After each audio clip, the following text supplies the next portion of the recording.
This week for Belong, I went out with Mateo, and before we went out, during the prayer time that we had, I went over to one of those pews in the corner. I sat down, and it was probably about a couple of minutes in of my prayer that the Lord gave me the letter P. So the first thing that came to my mind was Pawpaw. And as soon as Pawpaw came to my head, I got this snapshot vision of Maple Lake. I'm like, yeah, we're going to Pawpaw.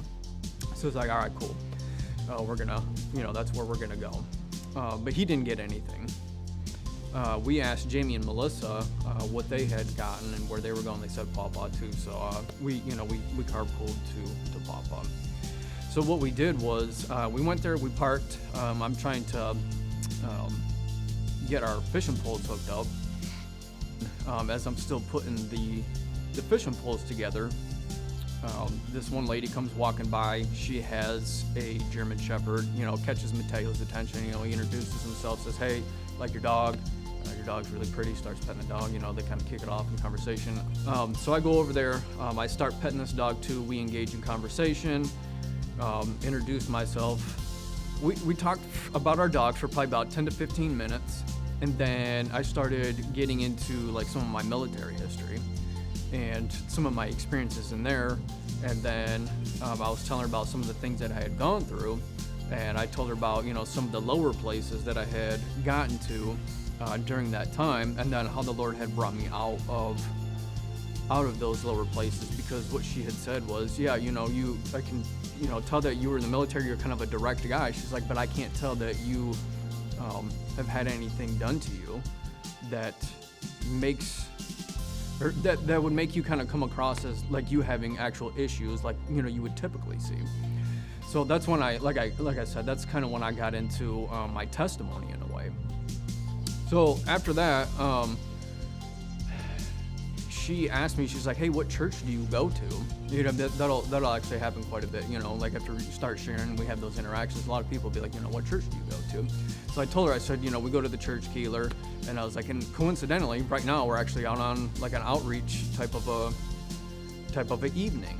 And then you could tell that kind of just shifted the dialogue and the attitude of the conversation, because what she told me was that she had been over at a picnic table crying to the Lord for about 30 minutes, asking him to show up and to answer her prayers, because she's actually going through a really hard time right now. She's from Florida, not from here. She's up here, and she really didn't know what to do. So I guess that was kind of her predicament at the moment, and that's what she was trying to cry out to God for, because she was in this situation.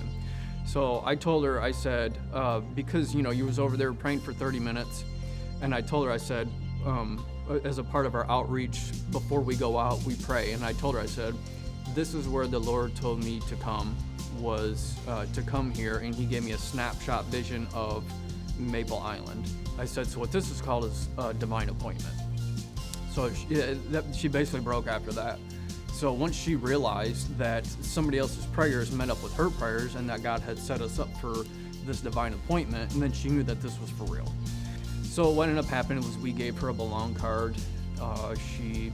Obviously on there's the address and then the phone number to the church too. Melissa gave her phone number. I think they probably even exchanged a text or two, but it was just really good.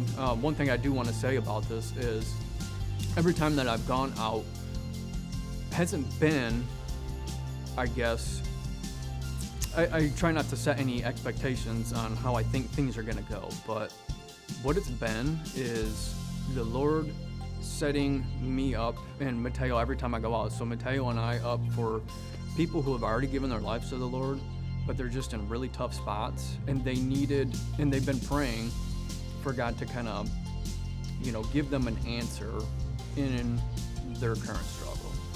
That's been really good, and why he's been using me for that particular purpose, I don't know, but it's a lot of fun. Me and my husband and our nephew and another guy from our church, we decided to go out.